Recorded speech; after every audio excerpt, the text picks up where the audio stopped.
number of elected officials with us here tonight supporting Ben, and so I'm going to call some of them out. Let you know who they are. If I miss anybody, let me know. But we're just going to start off down the room. So Karen Simpson, running for delegate over here.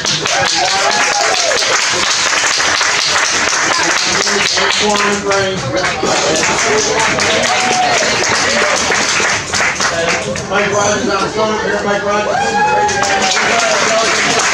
And we have, I just saw James. Where's James? James, get you over here. Okay.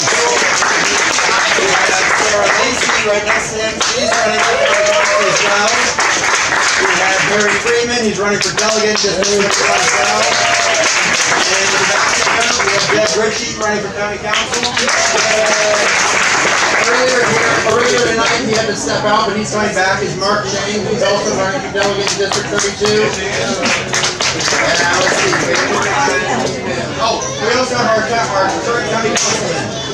Our councilman, Pete Smith, is here from this district.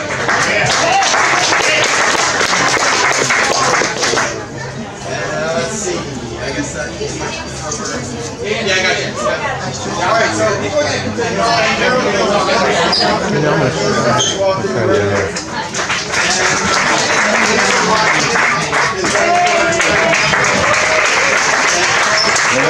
Who's that seat? Yeah, it was just all right.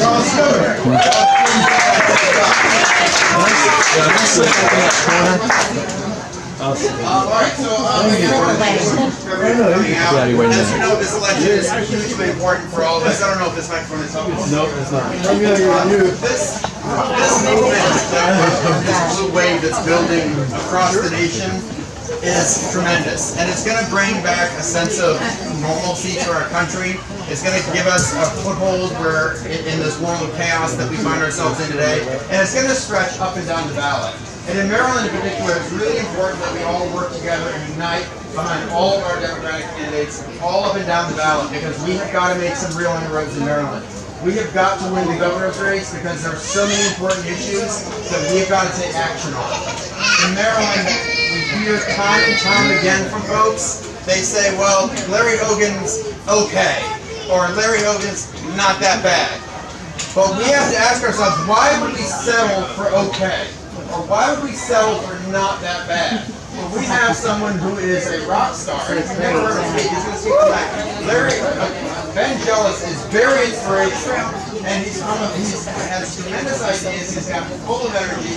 He came through the primary process, as many of you know, did very well in the primaries because people liked his ideas, they liked his vision, they liked what he had to say. And so he's bringing that to the campaign trail. So when you're out there in the community, you talk to folks, anytime you encourage someone to vote, anytime that you have a conversation about voting, make sure you talk about Ben and the importance of us electing Ben. Because this isn't about Larry Hogan, it's about the ideas and the enthusiasm and what we can do with Ben Jealous. So he's the guy with the vision.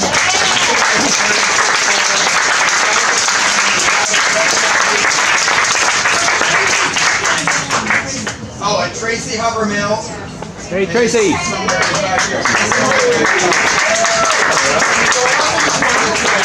I don't know if you all saw the news. Yesterday, there was an article in the Sun. About absentee ballots.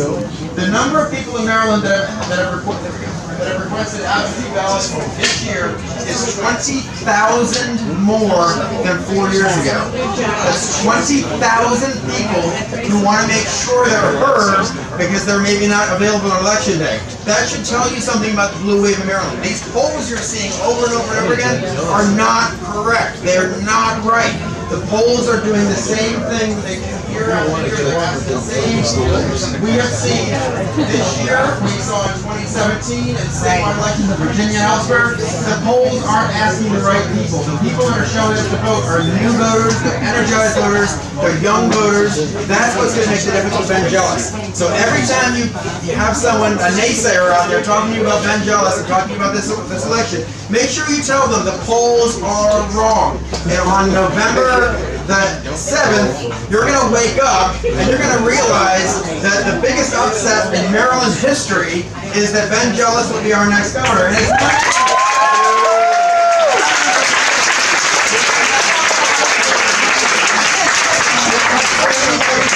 up that are going to vote straight ticket down the ballot because they're fed up with what's happening with the Republican Party and that they wouldn't vote for Ben Jealous.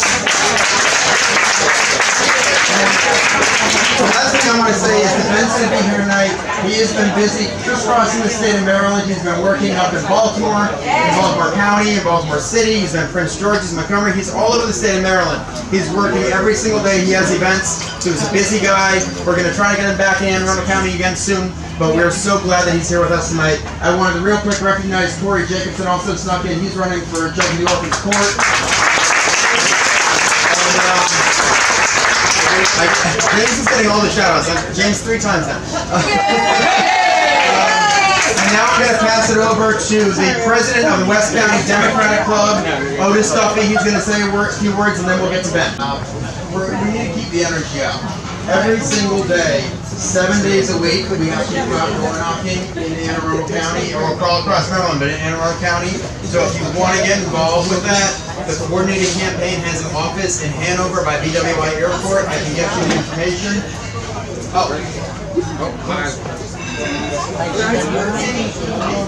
Okay, well, I'm going to let Pete Smith, our county councilman, speak.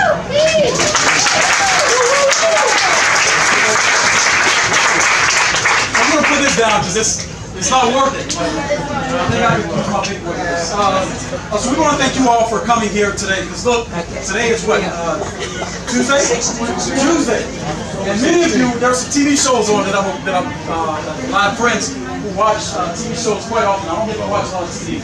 But I'm excited about being a Democrat. And this is what's so important about this election season. I think everyone in here should try to understand and absorb. Now, I'm serving this capacity in the county council for 5.5 years, 6 years come this December. And it has been literally the greatest opportunity in my life to be in that capacity.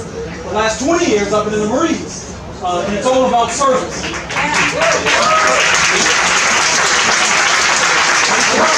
What I like about being a Democrat is that we have compassion for those who are not like us. We don't judge other people who don't look like us. And that's the biggest thing I love about being a Democrat. So this upcoming November, when you go to the polls, there are going to be some folks who are unsure about Ben. But let me give you some numbers right here that I think are very important. In 2016, the previous presidential panel on the Republican side had 40,000 votes, right? 940,000 votes. His predecessor in 2012, had about 910,000 votes. The reason I'm telling you this is because the Republicans are going to come out.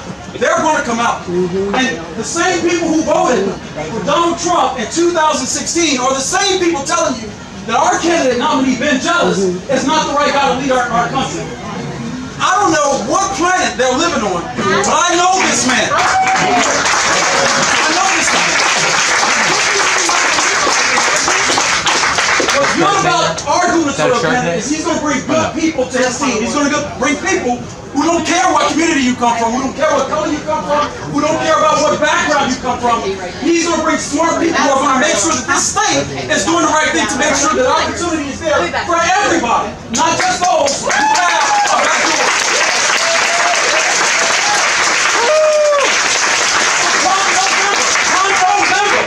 Come November, it is not only important for you to go vote, it's important for you to take your neighbor or your spouse or your sibling or your brother and your sister to go vote because Ben Jealous will be the next governor of Maryland.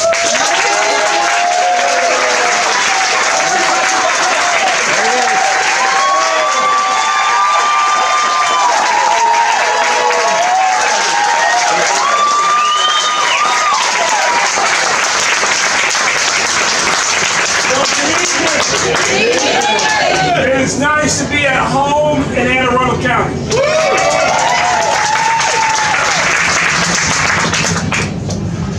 I want us to think for a second. I want to take you back a couple years ago.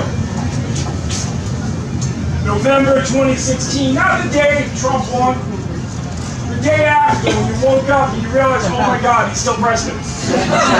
That wasn't a bad dream. It actually happened. what WTF do we do now?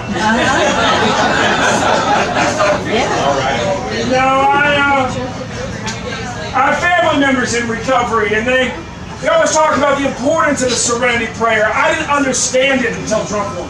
I started saying the Serenity Prayer like 4 or 5 times a day. One day it sort of hit me all at once. Key thought, the core concept of the Serenity Prayer is know what you can't change.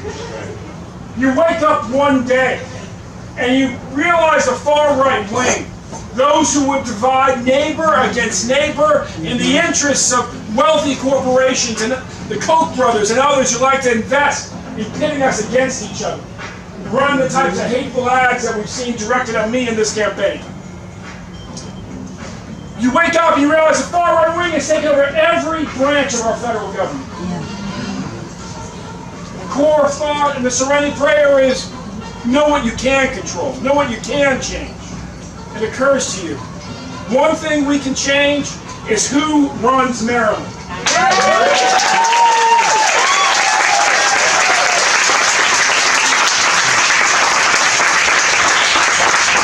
how are we going to do that? We're going to do that like Pete said, and let's hear it for Pete Smith. One of the great leaders in our family.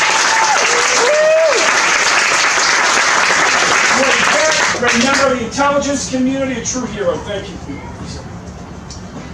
Pete said we're going to do that by winning the way Democrats win. You put out a positive vision, and you turn out more than 1 million of your neighbors, and you win.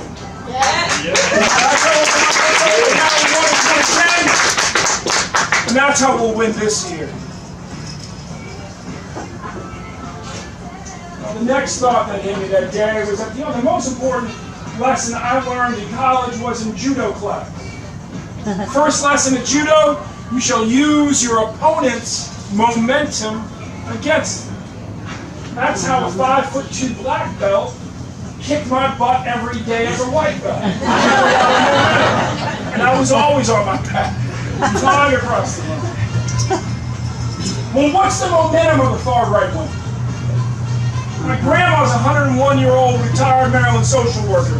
Her grandfather was born a slave, died a state senator, co-founded Virginia State University. My grandma helped train a much younger social worker named Barbara Nicholson.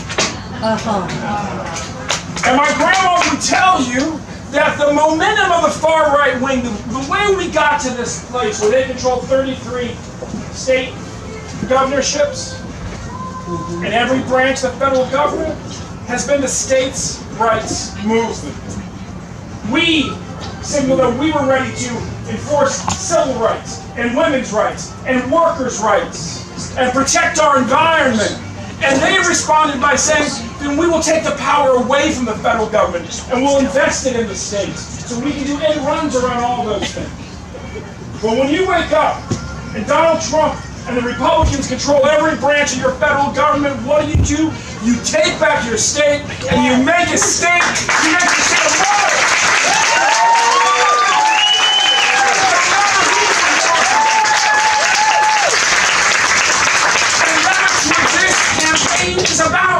This campaign is about making Maryland a model for fully funding our schools, eliminating zip codes as determinants of children's opportunity, giving our teachers a raise, and finding out what happens when every school is finally a good school.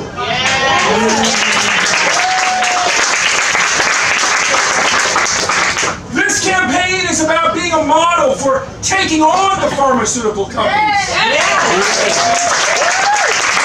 We don't take their money like Hogan does. In fact, we don't take any corporation's money, no corporate PAC money, no even big business money. And we want to build a model for taking them on, getting a better deal for our neighbors, passing Medicare for all.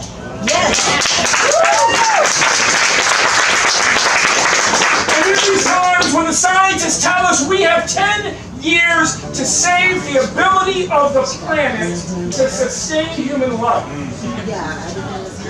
Let's be clear, we're not saving the planet. The planet will not miss us. Right. We're saving us. Right. We have 10 years to save us, to get climate change under control. We will make Maryland a model for moving as rapidly as possible to 100% reliance on clean and renewable energy.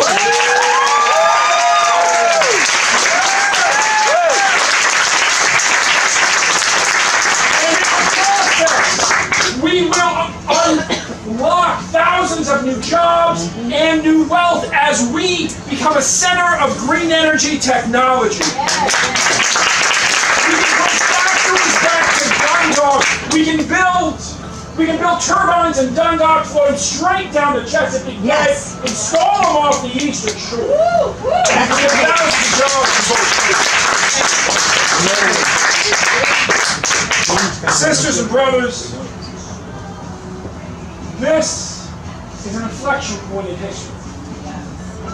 Either we rise to this moment, we organize our neighbors, we push them towards a positive vision of what's possible, or we allow the Republicans to keep pushing us backwards. And my grandma raised me to believe in the promise of this state. It's why, after my parents had to leave, because mom's black and dad's white, and it was against the law for them to stay here once they got married. Illegal to get married in Maryland in 1966, illegal to return to the state. As husband and wife. The sheriff would come into your bedroom at midnight and prove that you were violating the law by cohabitating as man and wife across racial lines. It's why, despite all of that, they kept sending me back. Every summer with my grandparents, rushed back here in my 20s.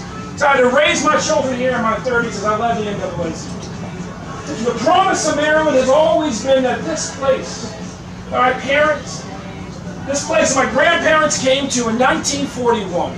Granddad to work the B&O Railroad. Grandma went to work for Planned Parenthood. Yes. Yeah, my grandma's upset we're still dealing with some stuff. Top of her list is that access to women for birth control is still a fight. Yeah. We handled that a long time ago. Grandma's a piece of work. Well, she trained me to understand the promise of Maryland is that this place would always be a place where it's easier for your children to achieve the American dream, and for you to have confidence that your golden years would not become a nightmare. What's the status of the American dream in Maryland and Maryland's promise to her people under Larry Hogan? In the last 4 years, everything that's supposed to have gone up went down, and everything that's supposed to go down went up. Our schools have fallen every year in the national rankings, fallen from 1st to 6th on his watch. Does he have a plan to turn it around? No. In 5 minutes of the debate, he couldn't tell us his plan. Murders are up 42% statewide outside of Baltimore City. And more than 50% when you factor in Baltimore City. Healthcare costs are up 120% in the Maryland Health Exchange, the benchmark premium. Opioid deaths are up 160%. We're dead last in the region in job growth. We're dead last in income growth. If we had the job growth of Virginia, we would have 40,000 more jobs right now. And their job growth is below the national average. It's a lie. Folks will tell you, Hogan's not that bad.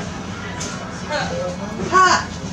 And then you tell them those stats, and you know what they say? Wow, that's actually pretty bad. They didn't know it, yeah. We know. We are Democrats. We are the party of FDR and JFK and RFK. Yes. We are Maryland Democrats. We are the party that Barbara Mikulski built. Say that.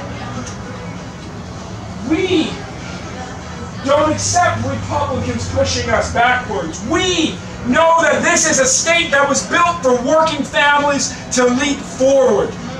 So let's get out there. These next 3 weeks and turn this race around. We saw O'Malley do it to Ehrlich. We saw Hogan do it to Brown. Yeah. The polls have been off. They were off in 2014. They were off in 2016. They were off in my primary. I lost every I lost every poll in the primary, and then I won the race by 10 points. Yeah.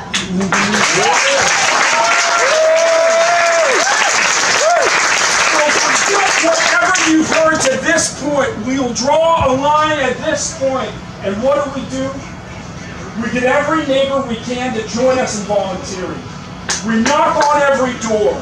We make every call. We turn out more than 1 million Democrats, and as Pete told you, trust me, they will not be able to catch up with us. Money doesn't decide who wins. Polls don't decide who wins. These decide who wins. Democrats are number one. 2 to 1 America.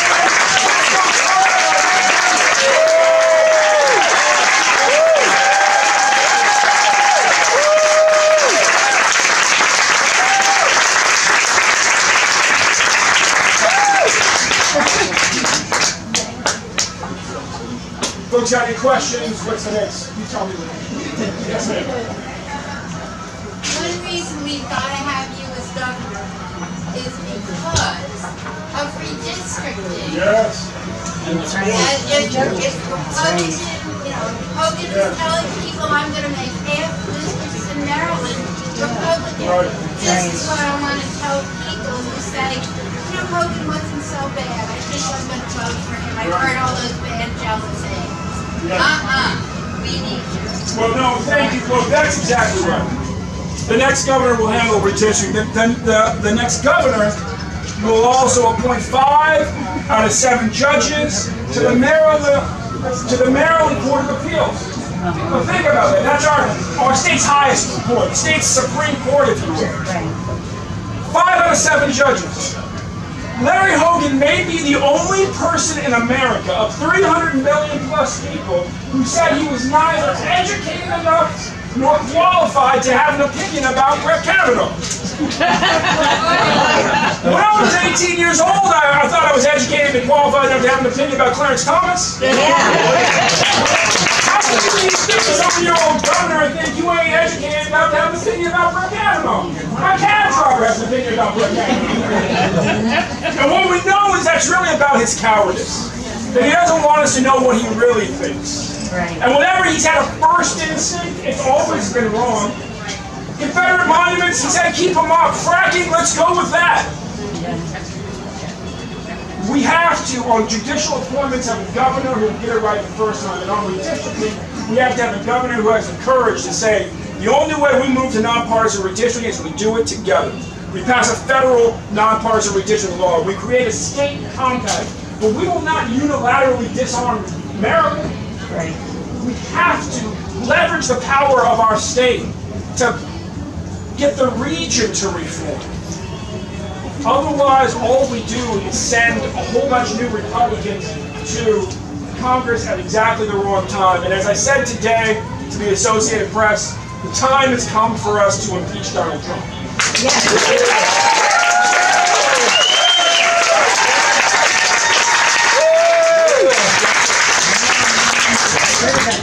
What's your vision for infrastructure development throughout covering from the district all the way out to the shore within Anne Arundel County jurisdiction? Where are you with that? We have to, you're talking about transportation? Transportation particularly. We have to have a 21st century plan for transportation in Maryland. In this region, a greater Baltimore region, it's always been an afterthought, and it's always been an afterthought. I was with the Anne Arundel Chamber leaders a few nights ago. A few of them were at a business people's event I had. They're upset about Larry Hogan killing the Red Line. There's plenty of folks in our county that have driven right into the beginning of the Red Line and zipped into jobs downtown. I'm committed to reviving the Red Line. It may take 10 years. They told me, Mr. Jealous, there's no way to do that unless we change the President of the United States. I said, you know what, I'm totally down for that one too.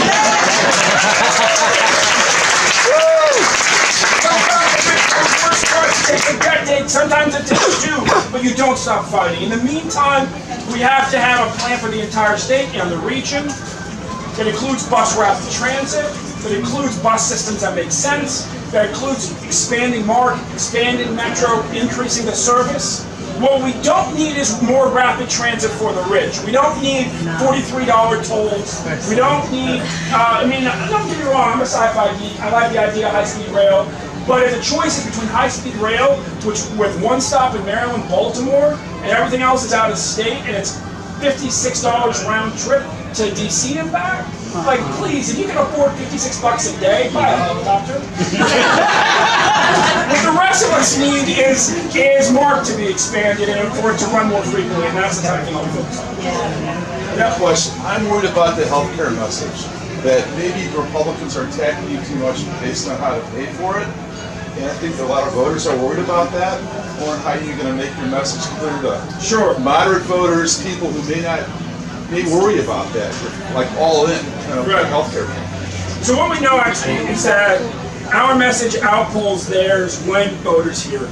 The most important thing we can do right now is to make sure that voters hear our message. Literally, what we're fighting against is a name recognition deficit. He's an incumbent governor that everybody knows. 10 out of 10 voters know him.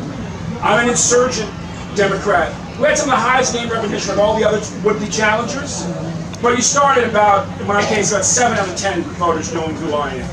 The day that we get to 10 out of 10, if 10 out of 10 voters know Ben Jealous is a Democrat who supports Medicare for all and is endorsed by the nurses to fix the healthcare system, I jump in front by 6 points.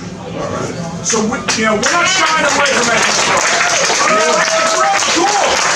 And that's what we're all about. Tell them this. Tell them it's about stretching our health dollars further. It's about leveraging our buying power so we get a better deal. As Americans, as Marylanders, we pay twice as much as what they pay in pretty much any other industrialized nation for healthcare, and we get half as much. Right. That's right. The Republicans, and specifically the pharmaceutical lobby that's funding those ads, will tell you, no, we can't. No, we can't do what every other Western nation has done. I don't recognize no, we can't America, or no, we can't Maryland. We're a can-do state and a can-do country. And when you point that out, it's about leveraging our buying power, and the message you're hearing is from the pharmaceutical lobby. Understand, the pharmaceutical lobby may be the only entity less popular than Donald Trump. Yeah, that's right. What is your strategy for affordable housing?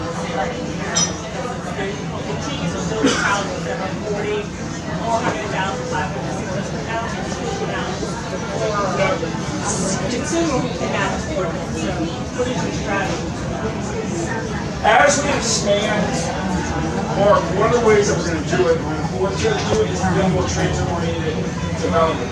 So in close proximity to trains and to bus rapid transit, we'll be building more vertically.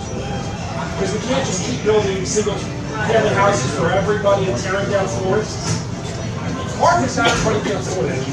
And we have to build more rental housing as well. The rental market in Maryland is so expensive because it comes at a premium. Maryland is now the most expensive state in the country to rent a one-bedroom apartment on a full-time minimum wage salary. It will take precisely 101% of your full-time minimum wage salary to rent a one-bedroom apartment in Maryland. That's also why when I'm governor, we finally raised the state minimum wage to $50.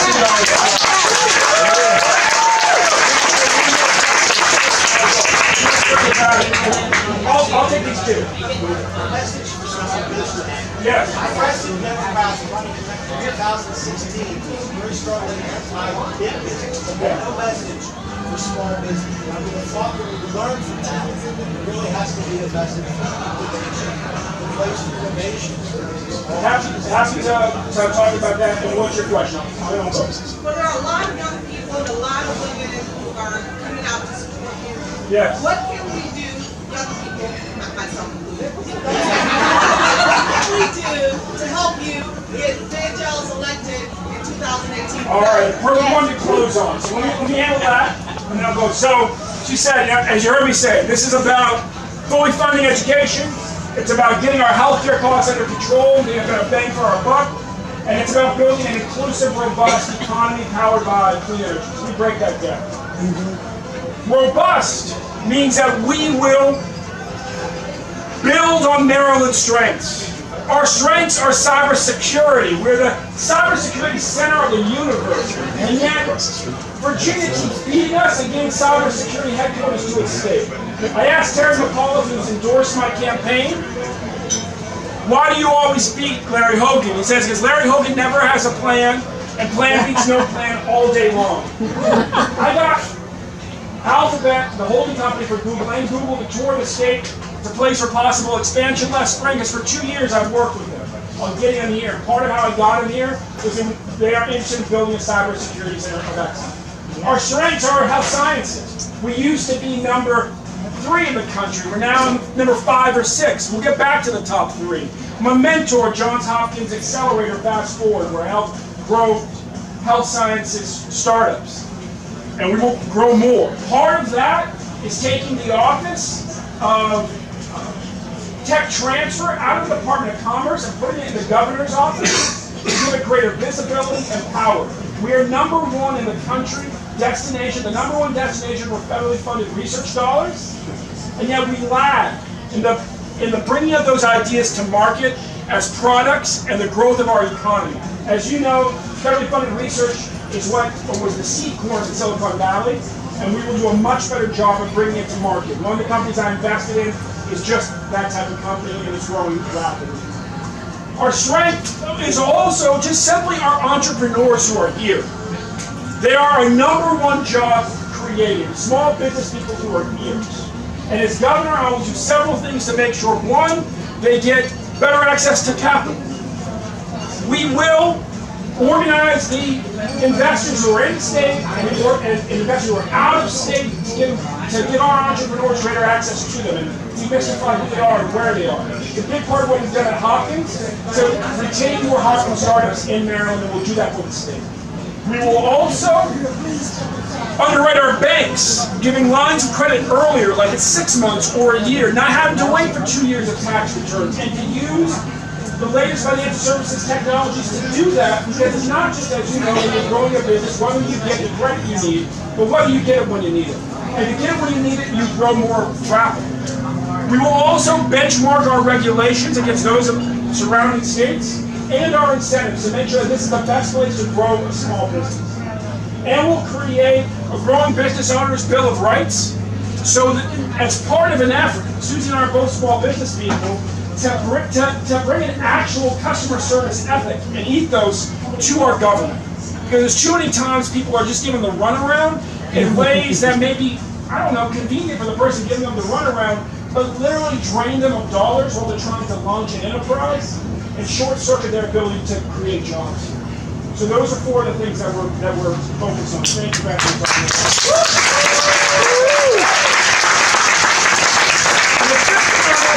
That we will invest more money in TEDCO to make more of state's money available to Maryland startups. Now, how do you help? 3 ways.